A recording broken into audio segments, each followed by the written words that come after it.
Well, I think it's a good question about what's going to happen with augmented and virtual reality when it comes to the podcasting media. I've been doing some thinking about that over the last probably 6 months to a year.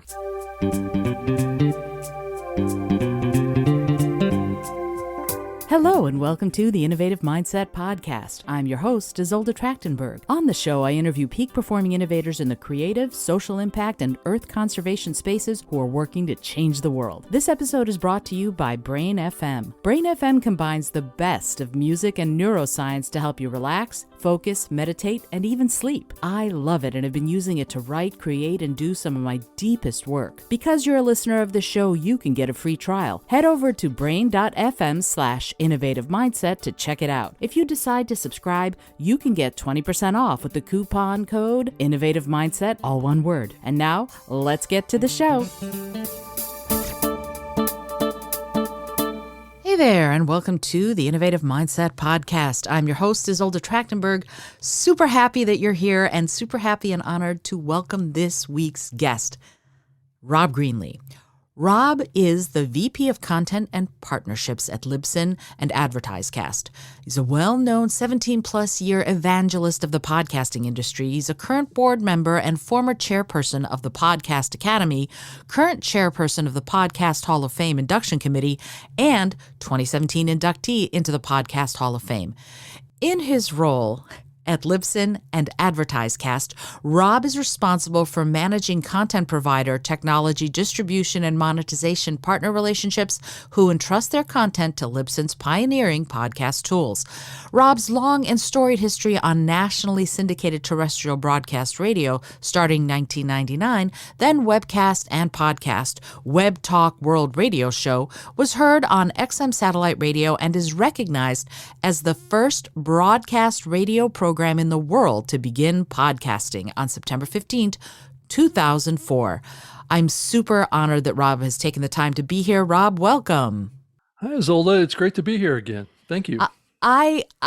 I'm so thrilled to talk to you because I look to you, honestly, as the voice of reason and also as the voice of innovation when it comes to the entire podcasting arena. You're always both down to earth, but also far-seeing. So I'm super grateful that you took the time to be here, especially right now, especially today, since this week marks podcast movement, which is huge for anybody who's a podcaster, but also when the day we're recording it actually is the day of the inductees to the Podcasting Hall of Fame coming out. So there's all sorts of stuff to talk about with respect to where podcasting is and where it's going.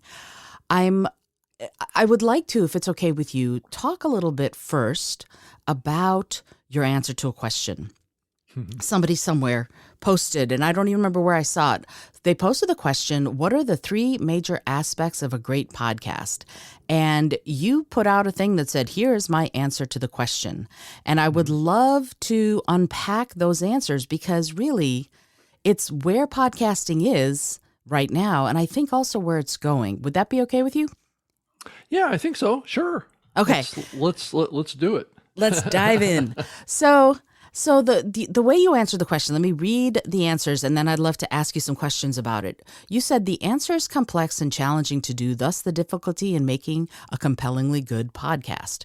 1, have good content value through the combination of educational, entertaining, and informational interaction between people while being good at short and long-form storytelling. That one itself is huge. 2, create emotions in listeners through really being real, personable, and talking to one person, showing care, appreciation, and consideration for guests, co-hosts, and listeners, being real and authentic. And 3, it's someone who creates consistent and good sound quality audio on a regular and predictable schedule. Wow, those are great answers, but I'd love it if you would talk a little bit about what it means when the first part of your answer, have good content value through the combination of educational, entertaining, informational interaction between people while being good at short and long form storytelling. What does that mean? What are all of those facets of good podcasting? Well, I agree. It is quite a complex bucket of aspirations, is what I would say. Is probably the simple explanation, and and it may be painting a picture that may be relatively impossible to accomplish. But I think from an aspirational perspective, it does kind of spell out the unique challenge of being a popular and successful podcaster that needs to walk all those pieces and do them well. And it's not always easy to understand how to do all those things right away when you start a podcast, right? If you've never done radio, or if you've never done presentations or content production or anything like that, it can be daunting to take on all those aspects and making sure that you're delivering good value in all those areas, right? To be educational, to be entertaining, to be informational, while at the same time being this person that everybody wants to listen to and engage with, all that stuff. And I think a really terrific example of that, and I hate to use his name at this point because he's so controversial, is Joe Rogan. If you really think about what Joe does in his show, he basically covers all those aspects. And he's probably one of the best in the world that I'm aware of that actually has done that in podcasting. And I think that really, to me, it really explains why he's as popular as he is because he's been able to walk those lines, even though it takes him into very controversial territory in his topics and the things that he talks about. But that's exactly what it takes, I think, to be successful in on a massive scale with podcasting. And I had a radio show that I started back in 1999, and I had no experience in doing radio at the time. I walked into a radio station. I had a couple of co-hosts around with me, and we started producing shows. And I started to do a show that kind of, had those buckets that were in it. It was informational. It had some entertainment aspects to it. It also had educational stuff, and it had multiple people. I had multiple people in the studio with me, and there was interaction with listeners as well as in the show itself. And a lot of what we did in there was relatively short form storytelling. But because if you really back up and you think about it, all podcasting is really storytelling. Just like what I'm doing right now, I'm telling a story about what my perception of what a podcast is and what it should be to become successful. And it's really that simple. And though it's so simple, it's complex at the same time. And then over time, I evolved that show that I did. So I learned, from practical experience in all these aspects. And it's not always easy to replicate because it depends on the format of the show and what you're doing and who's involved in it and the personalities involved in the production, whether or not it really successfully hits all those key areas 100%, right?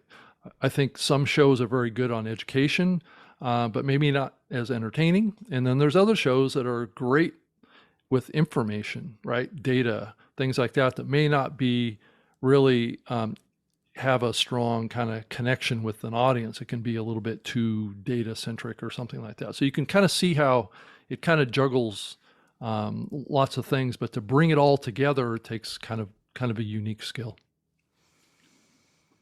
I'm taking all that in. There was a lot there. It's interesting when I hear you talk about storytelling and the fact that you're telling a story. There's a difference between telling sort of a nonfiction type story, right, a creative nonfiction story maybe even, and something that is fictional, like some of those podcasts that have gone through, like Serial or something like that, where they were telling a story long form throughout a number of episodes. Right. And so when you're looking at those kinds of podcasts that are more fictional in nature, that are designed to probably be more entertaining, how okay is it? I mean, it was wildly successful, so I imagine it's pretty okay. I guess it depends on what audience you're talking to in order to know whether or not you're going to have 50% entertaining versus informational versus educational, et cetera.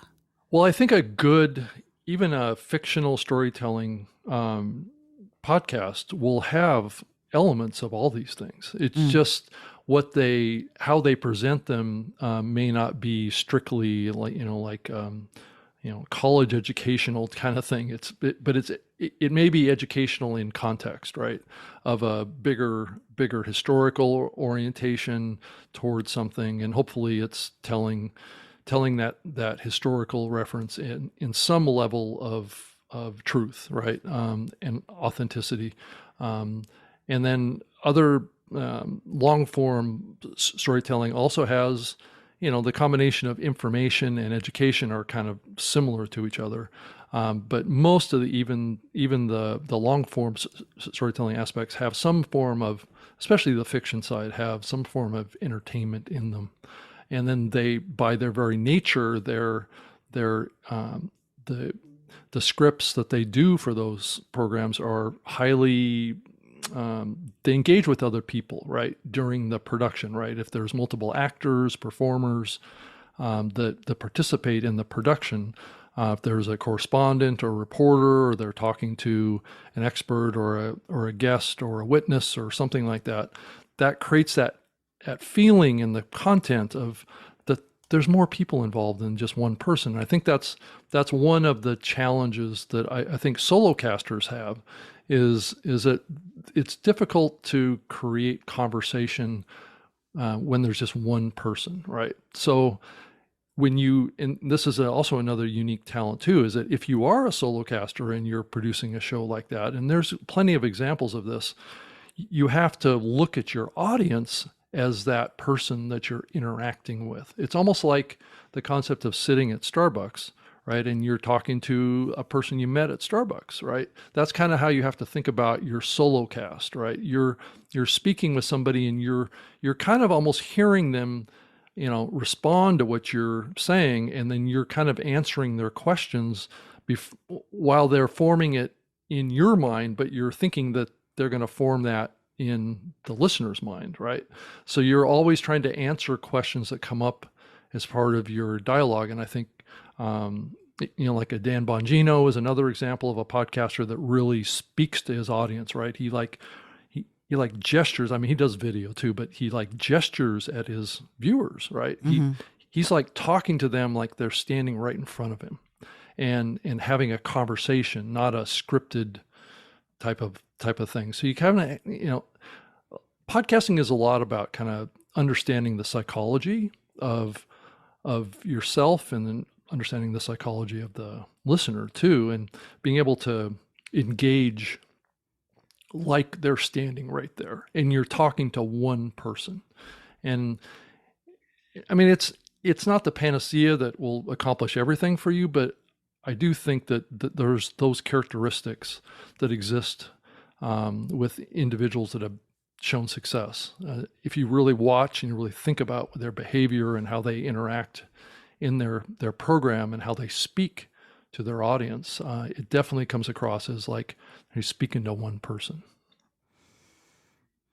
Yeah, absolutely. And I love the way you put it. And in fact, this is, I do the way this show is run, for example, the way I run this show, it's a five days a week. One day a week is interview, somebody that I want to speak with on the show, and the other 4 days I'm a solo caster. Right. So it's interesting to me that when I, like what you said about having a coffee, I literally say that before shows, that, hey, it's like we're sitting at Starbucks and having a cup of coffee. It's a chat instead of a really formal interview, even though, a podcaster might have questions that they want to ask that are written out so that they're not going, duh, I don't know what to say next. But the conversation needs to flow as well. There needs to be a certain amount of give and take. So having said that, when you're doing a solo cast and you are imagining that you're talking to one person, what kind of anticipatory behavior should you have with respect to what you think your audience wants to know? Yeah, and that's the skill of practice, right? So when you almost have to get in your own head, right, and say that I'm talking about this, but I'm thinking about what I would be thinking about if someone was listening to me say this, right?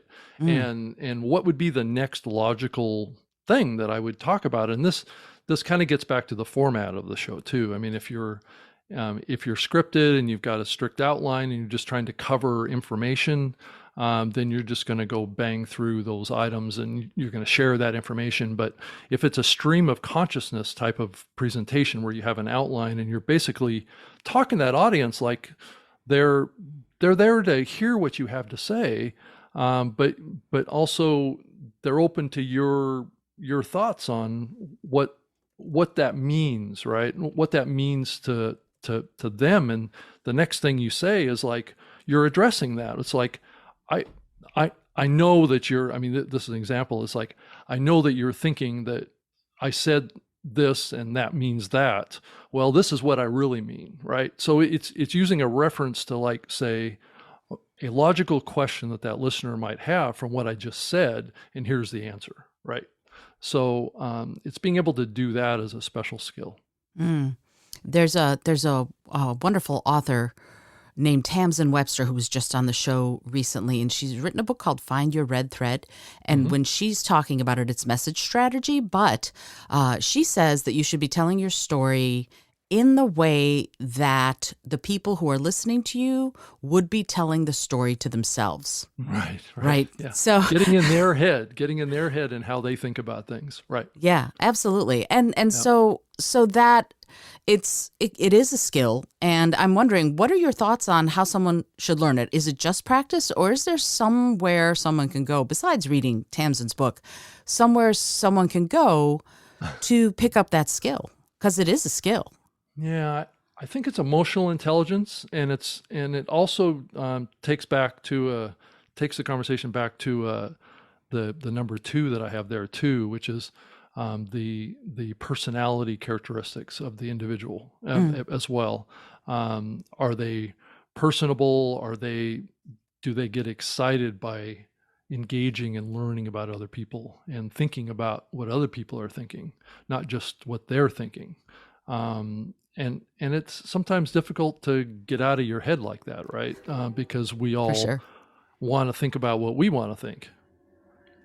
But I think it takes a certain curiosity, though, right? It takes a curiosity about the subject, certainly, but also about the people who are, like, you and I were just chatting about the fact that cats walk all over our keyboards, and I want to know what kind of cats you have. Those kinds of things are part of who I am because I'm such a cat nerd, but also that notion of being curious. Yes, be considerate, be appreciative, show care, like you said in your answer, but also be curious. And then the question becomes, how do we cultivate that?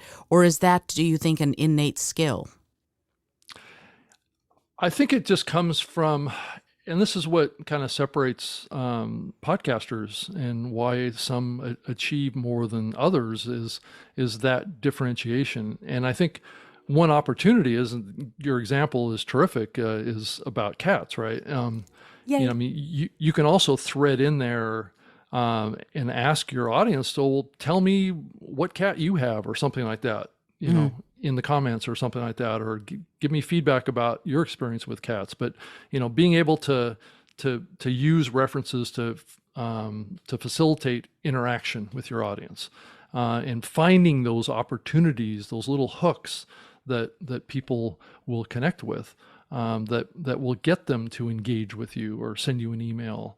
I mean, it's been phenomenal to me over the years to talk about controversial topics, and then get these humongous emails from listeners with some of them are highly critical, other ones are very positive, and to be quite frank, I love to get all of them, because I figure if this person is writing me with negative criticism about my show every week, guess what? They're listening. So obviously me being controversial and being challenging to their thoughts is what they want, right? So that's sometimes, I mean, you kind of have to have a little bit of a thick skin as a podcaster, especially if you want to tread into controversial topic areas. And I think, Joe Rogan's another experience, another example of that. And it's just one of those things that you have to develop over time. I think to some degree, I think some people have an innate ability to do it over others, and then I think others develop it over years of experience. Yeah, it's interesting to me to that whole notion of shock jocks. You know, Howard Stern in the I guess 80s and 90s, and even the teen in the aughts. Joe Rogan is another. It feels to me like they're deliberately controversial, and on some level, we as humans love the drama. We love the controversy. And so someone like me, I don't court drama particularly unless it's on stage or in a movie. Yet what would you say to someone who wants to have meaningful discourse, who wants to talk about some topics that go in depth, but that might not be that controversial? Should you court controversy deliberately, or is there another way? I think probably the best way to think about this is I don't think that Joe, just as to using his show as another example, is really purposely going after controversy. I think what he's doing is he's purposely going after the truth, and I think that puts him in, with a big target on his back, because there are people out there, constituents, that don't want information to be out. So, and that's one of the powers of podcasting. It's one of the mediums that really is a medium for free speech. And so it does give you the ability to talk about topics that you just genuinely have an interest in and curiosity, and you kind of leverage your own personal experience in many of these areas. And I think Joe is a classic example. I think he honestly is curious. Is there something more that I can learn from experts, right? That may be a little contrary to conventional thought, right? And if that creates a controversy, I think that may be okay with him. I think it may be what has built his show over the years, and he's learned that is a technique. The pursuit of truth and contrary opinions is good for growing listeners. And it's also good because he just genuinely is interested in finding out the answers. So, and I know for many years with the show that I did about the growth and development of the World Wide Web and the internet, I was always pursuing guests that were going to give me perspectives on a certain technology development or a future-looking perspective. Whether or not it was controversial or not, it was more about the curiosity of finding out what could happen in the future if this technology or this thing continues to develop. And in some ways, some of the topics have been similar to that for other shows that have been very popular too. It helps people kind of think about things in a different way, and sometimes that's what a podcaster, that's their job sometimes, is to be that educational, informational, and entertaining. And sometimes being controversial or talking about topics that aren't normally talked about can be entertaining too. So yes, it can. Yeah. For better, for good or for ill, for better or for worse. And yet when I'm listening to a podcast that has controversy in it, if I get outraged, one of the things that what you said yourself, be real, be authentic, and also cultivate interaction. If I find it controversial, yes, I might what they call hate listen to it or whatever. Like you said, somebody comes back and listens every week. But also there are generally ways to get in touch, to reach out to the person, to comment, to tweet at them, to have that interaction that just a couple of decades ago we would never have had, right? There was no access, but now there is. And so that brings me to I want to talk about the third part of your answer, but I also want to make sure that we put a pin in the notion of talking about that kind of access to interactions and future innovations. I want to be sure we talk about that because I think there's a lot there. But let's go back to number 3, in the third part of your answer. You said creates consistent and good sound quality audio on a regular and predictable schedule. And so some of it, a lot of the stuff that I see in some of the Facebook groups and all of that, everyone's talking about have this mic and have this gear and have this soundproofing, blah, blah, blah. And then there are some people like Gary Vaynerchuk who don't give a hoot about their sound quality. They're just putting whatever it is out there. And he's pretty successful as far as his podcast and all of his media reaching people. So can you talk a little bit about, is it just that he's a superstar at this point and it doesn't really, he doesn't care and that's okay and the rest of us should care? Or is there a distinction to be drawn between people who really go for that great audio versus people who just don't care and are just putting out content? Right. Just realize that when I wrote that number 3, I would say that the most important thing is consistent, and then good sound quality. I'm not saying excellent sound quality. I think that the value of the content is more important than the quality of the content. But that's not to say that the quality of the content isn't important. It's more of a it's more of a practical thing, right? When people listen to audio, at least historically, maybe it's a little less so now, but people oftentimes listen to podcasts in noisy environments, right? They'll listen on an airplane, or they'll listen in the bus, or in a car, or whatever, and there's a lot of other ambient noise around you. So good quality also means good volume level, and the audio is clear and not full of noise, right? So, but that's not to say that noisy environments can't still be good quality. I think you referred to Gary, and Gary, he does a lot of speeches, and he does, he talks about topics with groups of people, right? So oftentimes the situations that he's in are not studio situations, right? So they're doing the best that they can. He has a production team around him at all times. When he travels and he goes places, and they're constantly recording the interactions that he has with other people. And that gets back to what I was saying earlier, being personable, creating interactive opportunities with other people in different situations. And he creates conversations like on the street kind of stuff, right?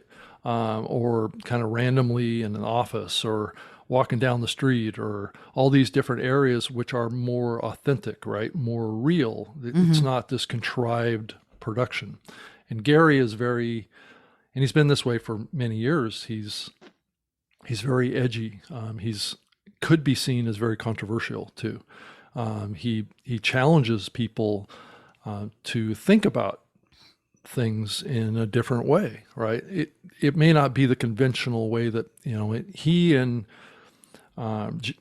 Joe Rogan have a lot of commonality in how they think about the content that they're producing. They're genuinely curious, and I think what's different about Gary is that Gary genuinely wants to help people be better at whatever they're doing. And that comes across in his conversations. It comes across in his emotion. It comes across in the messages that he's driving. And sometimes he can be, I've been in the audience at events where he's given speeches that been, it's one of those things, I wouldn't get up on stage and say that, but Gary is in a different realm, right? He can say things and be a little bit tough on people more than what most people would feel comfortable doing. But he genuinely thinks, and I think he's correct most of the time, that the advice that he's giving is good advice. Yeah, Yeah. I would agree. He and I are from we're neighbors. Where he was born in Belarus and where I was born in Moldova, we come from a very similar background, and so a lot of what he talks about, for example, is very familiar to me, just familiarly familiar, if you will, and familiarly familiar. That's a good tongue twister. If you're listening to this and you have a favorite tongue twister, I would love to hear it, because I'm always giving tongue twisters to my students and clients. So yeah, I guess the thing is, for me, the consistency is important, and having that predictable schedule, like you said, is important. And yet, what if you can't, for whatever reason? Then you can't. Okay. Fair enough. Ta-da. There's no hard lines here. I mean, I think there are plenty of examples of podcasts that only publish once a month, or they publish, Dan Carlin does the Hardcore History podcast, and he publishes an episode like every 3 months or something like that. And he gets more downloads than most podcasts. So, I think that you can, utilizing the RSS podcasting specification, once you've built an audience and you produce quality content that people want to listen to. I mean, a lot of his shows are like 3 or 4 hours long, but people, he has a reputation for producing content that people want to hear. So, whenever he publishes it, people are jumping on it. So that's great. That's part of the full spectrum of what's possible with podcasting. Not it depends on the kind of content you're producing. If you're producing content that's more timely, then consistency is very important, right? But if you're producing kind of like fictional stuff, is timeless, right? Being consistent is just being able to tell the whole story, right? Chapter 1 through 12, if that's your series, right? It doesn't have to be ongoing forever, but it just needs to be available in a way that your audience is anticipating it. Because what you're also dealing with when you build an audience is you're building expectations.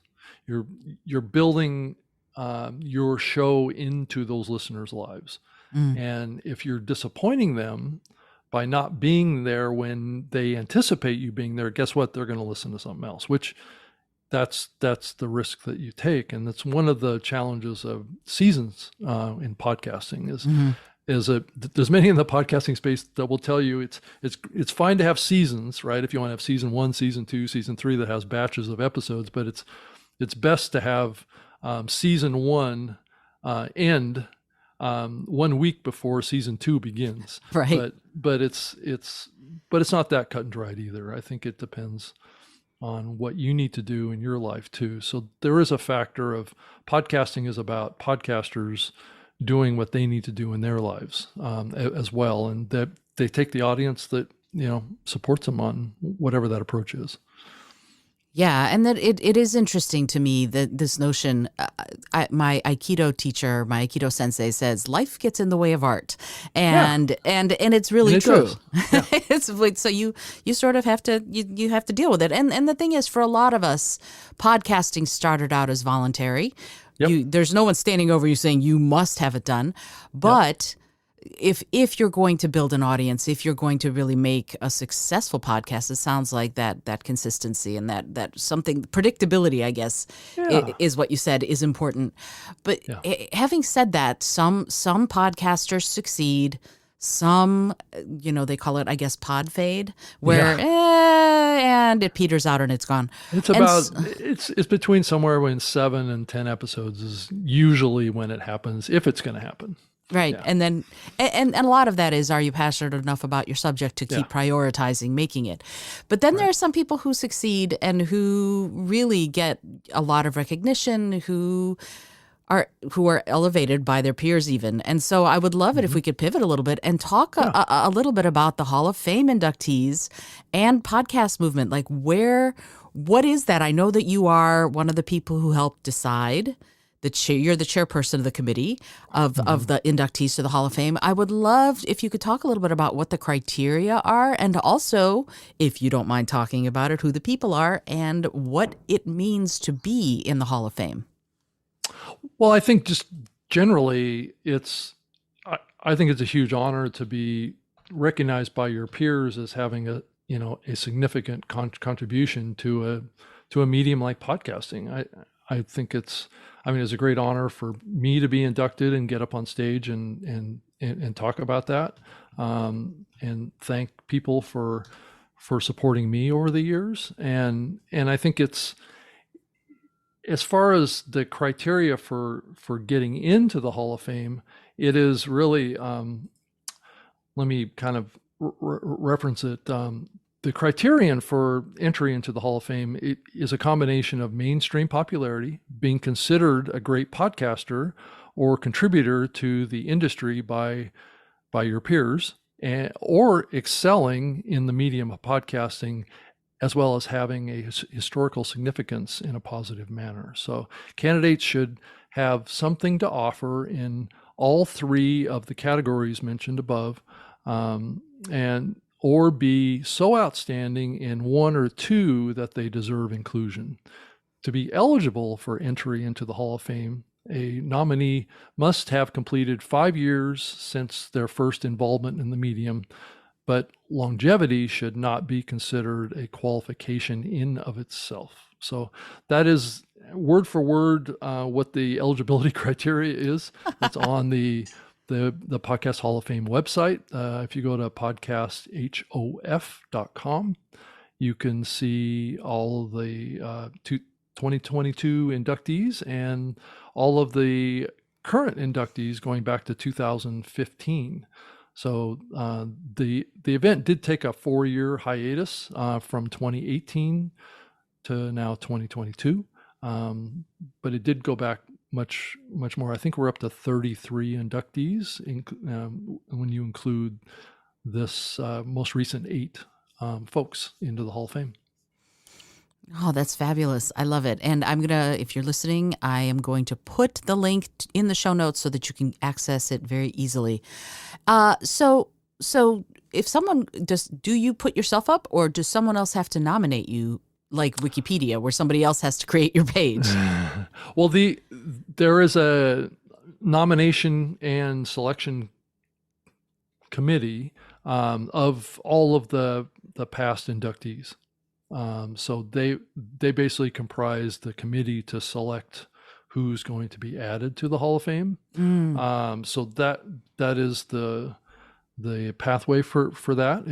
It's really, there is no way that you can submit to it. I think it's the whole criteria of it is built on peer recognition. But all of the past inductees vote on. So we created a massive list of people that qualified based on the criteria, and then the group of past inductees went through and voted on who they wanted their 8 to be for 2022, and that's what the list came out to be. It sounds like a very democratic process. I love it. Well, I mean, that's the aspiration of it. I was also, the founding chairperson of the Podcast Academy that created the AMBIES of awards too. I'm no longer the chairperson there, but I'm still on the board. And that was the process that we created there. We tried to create a really democratic process. Nominations came in from the industry at large, so anyone can submit to be considered for an AMBIES award, which is also being presented at Podcast Movement here on the 22nd of March, and then the Blue Ribbon panel, and that's basically members of the Academy that select who the nominees are, and then they select the winner. Excellent. Yeah, yep.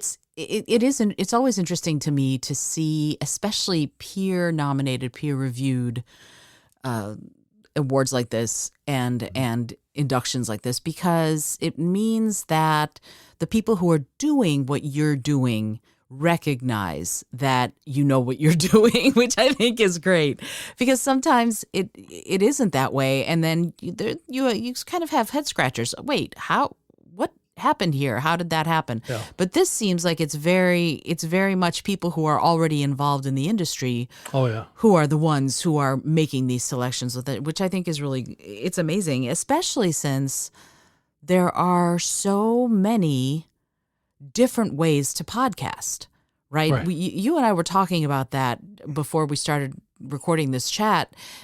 There are so many different possible ways to podcast. Different people are podcasting. I like, for example, I'm doing every Tuesday right now. We're going, 3 other people and I are going through Julia Cameron's book, The Artist's Way, to talk about creative recovery and creative discovery. And we're literally reading the book, going through the exercises, and then talking about our experiences. And those episodes are really popular because other people have been wanting to do it too and didn't even realize it, right? And that's a weird way to podcast for me. But I had the idea and went, oh, you know what? Let's try it. And it seems like anything goes, provided your audience is interested in it. So I'm wondering if you can talk a little bit about what you notice about the latest trends in the way people are podcasting and what innovations there might be out there for us to pursue as podcasters, for people who are interested in becoming in the industry, if you will? Yeah, there's always evolutions in the medium that are happening at all times, that are taking us in different directions, either from a technology perspective or from a way of doing a podcast. And I think, but I have to say, before I get into that in depth, is that the very fundamentals of podcasting really haven't changed that much. I mean, I've been involved in the medium since 2004. That's when I started podcasting. And the fundamentals of it are really not that much different. I think that the technology that we utilize to publish and to create the content that is then published, I think that has changed. And how people are evolving, how they're producing to be able to accommodate the opportunities that are out there that have been enabled by improvement in technology. So I think some good example, and some of these are, you would be surprised, but some of these are things that have been around for a very long time, and that it's only perceived that it's something new.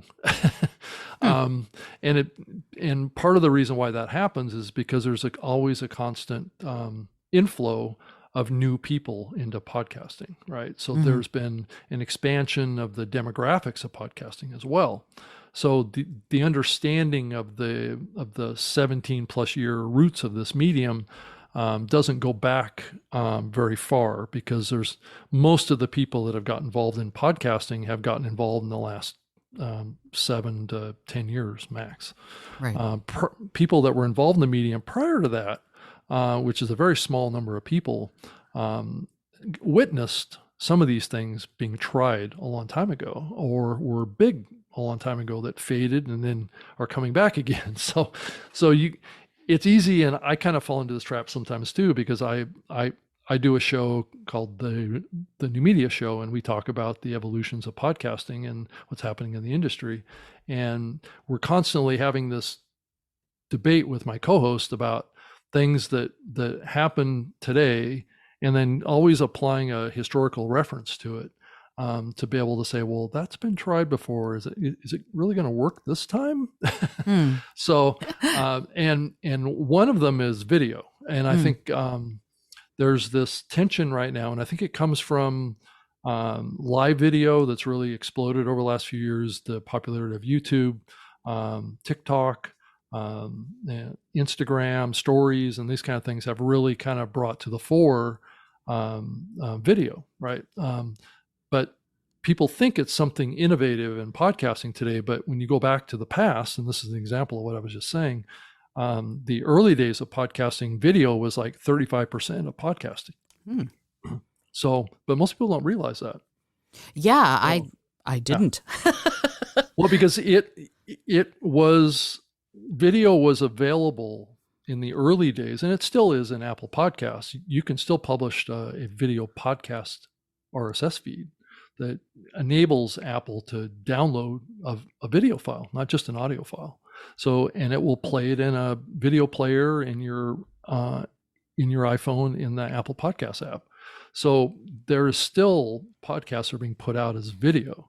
But what we've seen, I think specifically over the last 5 years, has been an explosion in interest in making podcasts through like platforms like Zoom or StreamYard or Riverside FM, where you're combining the audio production with the video production. And then you're able to either stream that live, or you've been able to record it, upload it to YouTube, into your YouTube channel, and put it out that way. And that's been happening more and more. And then you're seeing content creators that are primarily YouTube video creators start to take the audio from their production on YouTube and put it out as an audio podcast. So you're seeing this convergence happening on that side as well. So I would say that one of the key trends right now is around the integration between video and podcasting, but in some ways that's a throwback to the early days of podcasting. It's interesting. I feel like so much of this is cyclical. It You is. know, I was a DJ long ago, many many moons ago. I was a radio DJ, and so much of the way we did things. I mean, a lot of it was prescribed, right? You had to have you got two options an hour, and the rest of the time you played the playlist, and you had to read your PSAs, whatever, whatever. But the notion of being on radio and reaching out to people in that way, that's what podcasting felt to me like when I first started hearing about podcasts in 2005, 2006. But I thought they were Hmm. rarefied air, you know? But it goes back even further to the old radio shows of the 30s and Right. 40s. So we can look at all of this as a cycle, and from radio we went to television, and then from television we went to, I guess, streaming, whatever, whatever. And it feels like this convergence that you're talking about of video and audio could be leading to something else. Is it leading to AR or VR eventually? What are your thoughts on that? Well, I think it's a good question about what's going to happen with augmented and virtual reality when it comes to the podcasting media. I've been doing some thinking about that over the last probably 6 months to a year, especially as we've seen more announcements from, like Facebook and others out there too, even Microsoft. I mean, I used to work at Microsoft on the Xbox team, and I would say that Xbox is probably one of the pioneers, and the Sony PlayStation as well, pioneers in the metaverse, Mm-hmm. because they created these interactive game experiences, right? That I was on that team at Xbox, at Microsoft for like 4 or 5 years. So Mm. I had a front row seat to this stuff a long time ago.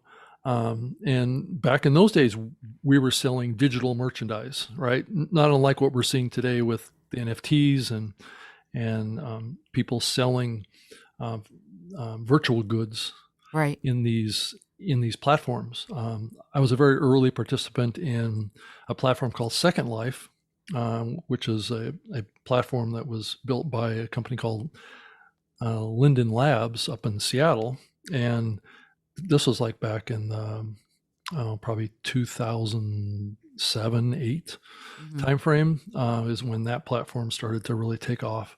And it was a virtual world. You could create buildings, and you could have parties on an island if you wanted. You could have an event in there. You could stream stuff. You could talk to people with an avatar, all that kind of stuff. So podcasting has had a connection in those virtual worlds for many years. It's just that we went through a phase where social media really caught everybody's attention. Mm. And when Facebook launched and Twitter launched and all those, and this was back in the 2007-8 timeframe, the attention from podcasting kind of went away. It was all about these social platforms. It was social media was the buzzword, and podcasting took a back seat. And to kind of paint it around and to the whole picture is that what's happened now, if you really think about it historically, is that the trust that we have in social media has been eroded right over the last few years, especially probably since about 2015 or so. It's been slowly eroding, right? And it's for a lot of reasons of access to our data and the kind of corruption around that to some degree of people trying to monetize our personal data. And so you've had an erosion of trust in the social platforms. Mm. And so now you're seeing podcasting start to come into its own, right?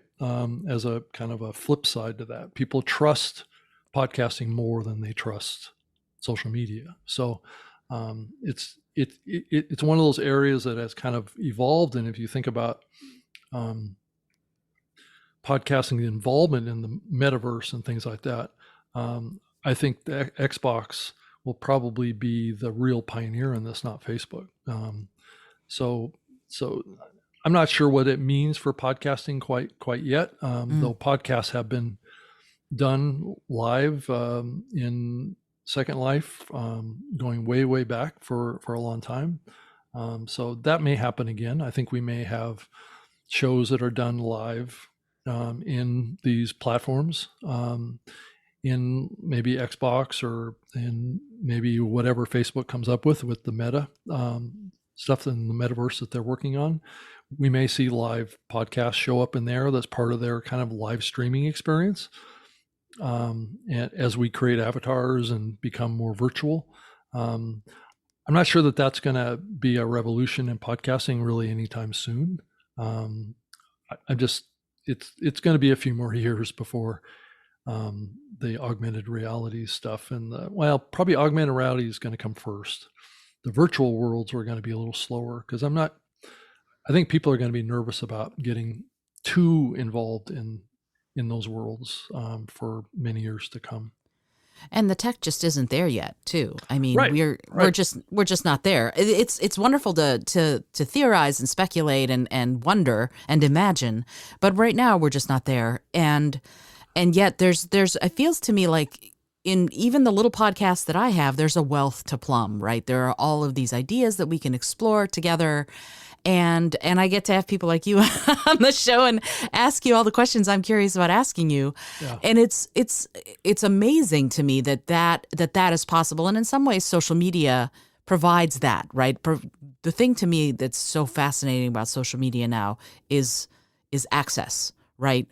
I don't know if I'd ever been able to find out who you were if we hadn't been introduced by our mutual friend Katie Chinakis. So how we access each other has changed also, and I think the podcasting space allows us to.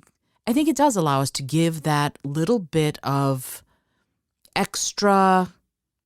I hate saying the word authenticity, but that's really of being who you are. You know, that's exactly what it is, and I'm not sure that social media really does a good job of that. I think social media tends to facilitate people putting out things that maybe can make other people feel bad or feel in a bad way, just in a general sense. And I don't think podcasting does that. I think podcasting is helpful to people's lives generally. Yeah, absolutely. And the thing to me about social media, even though we're not here to talk about social media, is that it's, you know, it always feels like you're putting out your B-roll out there and everybody else has their greatest hits. So Right. it's misleading in a way sometimes. And yet again, it provides what a friend of mine calls the social lubricant, right? It provides connection points. And so without that, I wouldn't have been able to say, hey, Rob, come back on the show. And Right. you would, that's inviting you back on the show is great. And I'm super grateful that you were willing and able to do it. And it's partially because we are, even though we can be thousands of miles apart, we have the ability to interact, and that's one of the things both podcasts and social media allow. And I'm very curious to see how AR and VR moving forward are going to encourage that kind of interaction too. What are your thoughts on that? Yeah, I think it's going to slowly, I think, become more a part of our lives. I think the first thing we're going to see is more augmented reality, where we're going to wear devices or whatever that are going to present digital information layered on the real world. I'm not sure that there's a strong pathway for podcasting with that. But as you get into virtual worlds, then you can go anywhere, you can be anywhere kind of concept, right? The augmented reality is based on place, right? It's context to place. And that's not necessarily going to help you as a podcaster reach an audience in a deeper way. That's going to be the experience of the individual and layering on digital information onto their life.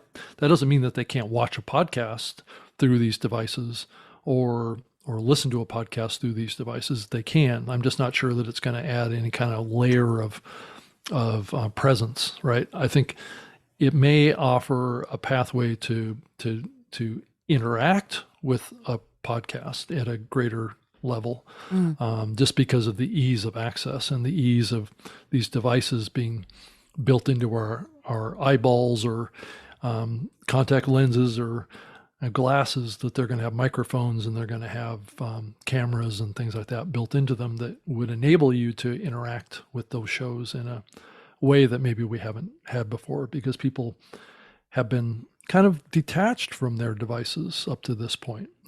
It's not been integrated into our lives. I mean, our mobile phones with earpods or whatever, there's probably more of a connection there than there ever has been. I think as you think about it, the earpods could present an opportunity for interaction as well. But I'm not sure that that's how earpods are used with podcasting generally. I think it's more of a one-way listening experience currently.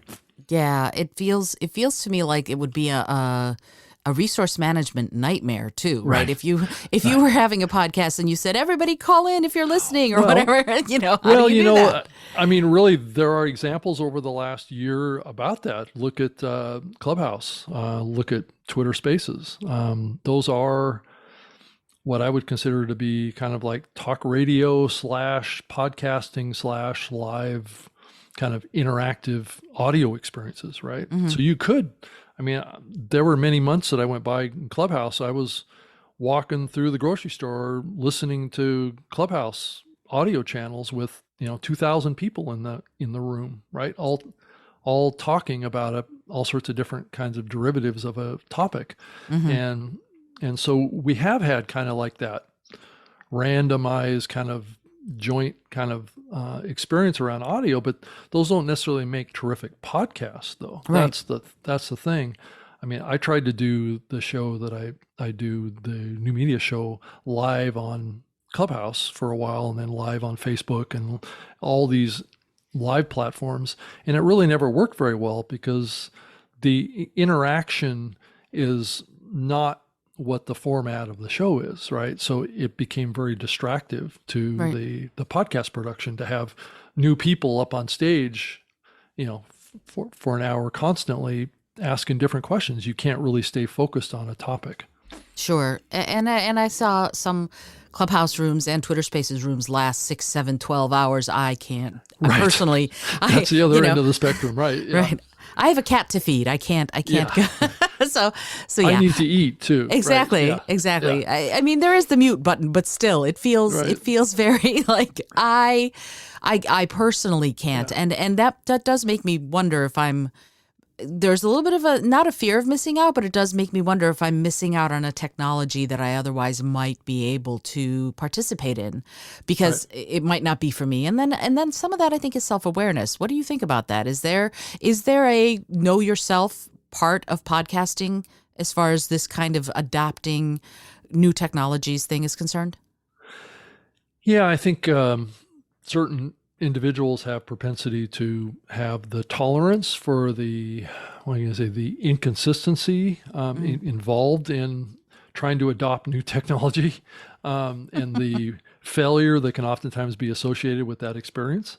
I think that's a hallmark of my podcasting career is that I've been kind of a technologist and I've been trying to push the envelope on things. And oftentimes, like I can give an example. Just the other day, I was trying to create a audio clone of myself on a platform called Descript.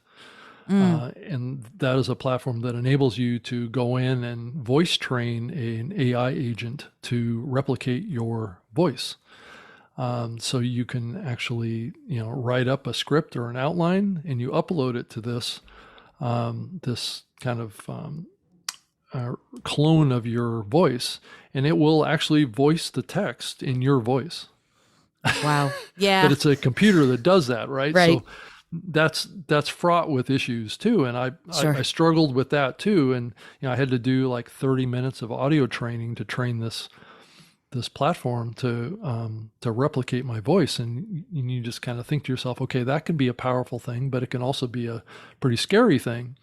It means that anybody out there can replicate what I say online to whatever they want it to be, right? If they have access to my cloned voice. And I think that there's examples of that happening on the video side too. I know Adobe has tools now that you can take a video or an image and you can animate it and you can apply different voiceover to that. And you can train this, like a platform like this Descript, to take a voice. You can train it by just uploading some audio to it, and then you can type your own script out. And guess what? Wow. You've now replicated somebody else in creating content that you would have produced yourself personally. And it's a little scary on that side, but that also is an innovation that is happening in podcasting right now.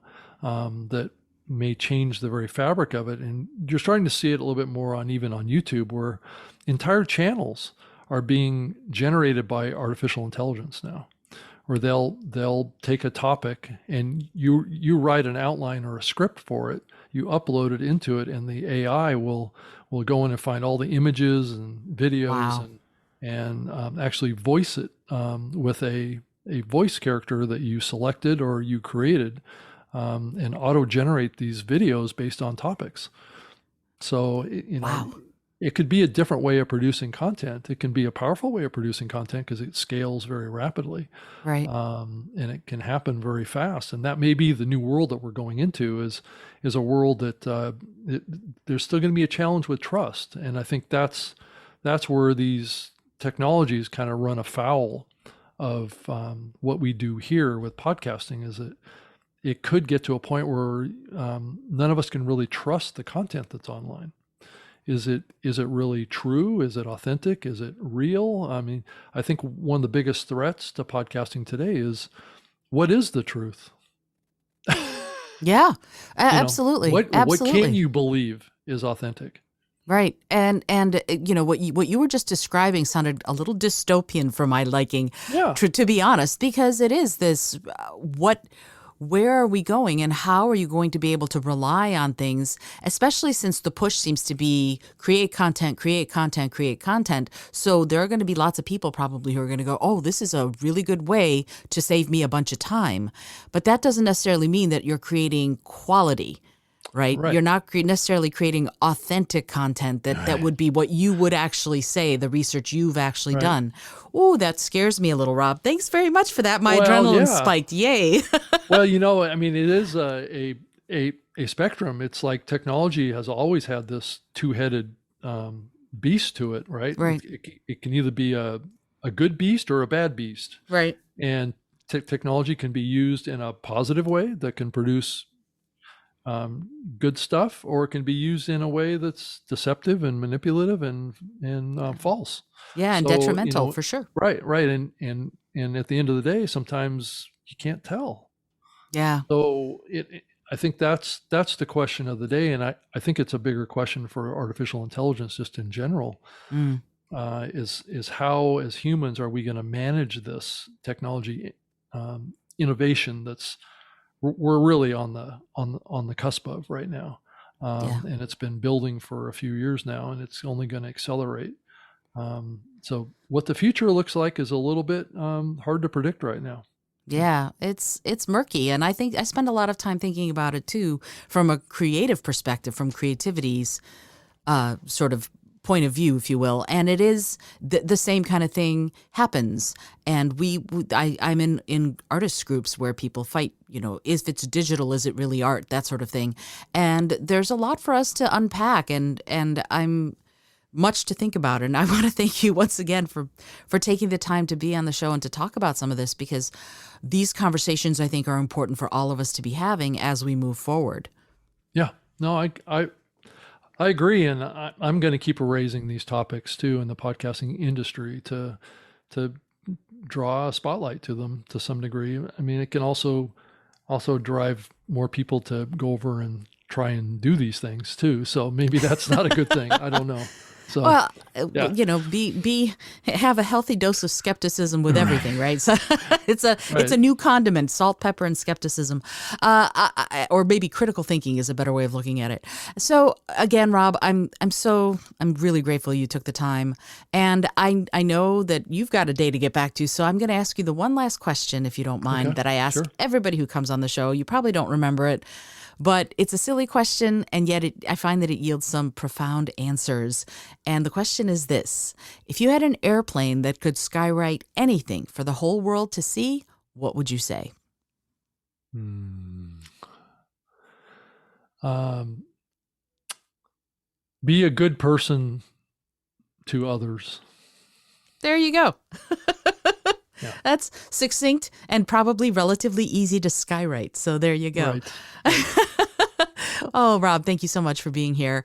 I really appreciate it. And all of your socials and all of that, I'm going to put on the show notes. Is there Okay. anything else that you would want someone who's listening to this to know?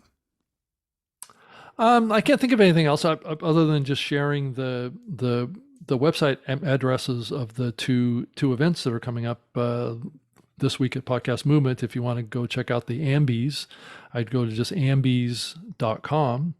If you want to see who the award winners are or who the nominees are prior to the event. And then if you want to go see all the inductees into the Podcast Hall of Fame, just go to podcasthof.com. And if you want to read more about me and what I'm doing, I have a website at robgreenlee.com. Perfect. Thank you for detailing those. I'm glad you did that. I like asking about that because people learn differently. So some need to read it, some are better at hearing it, and that's where we are. Once again, yep. I thank you, Rob. This has been Isolde Trachtenberg and Rob Greenlee on the Innovative Mindset Podcast, talking about podcasting today and tomorrow. Rob, thank you again for being here. Until next time, this is Isolde Trachtenberg reminding you to be bold, be creative, and most of all, be kind.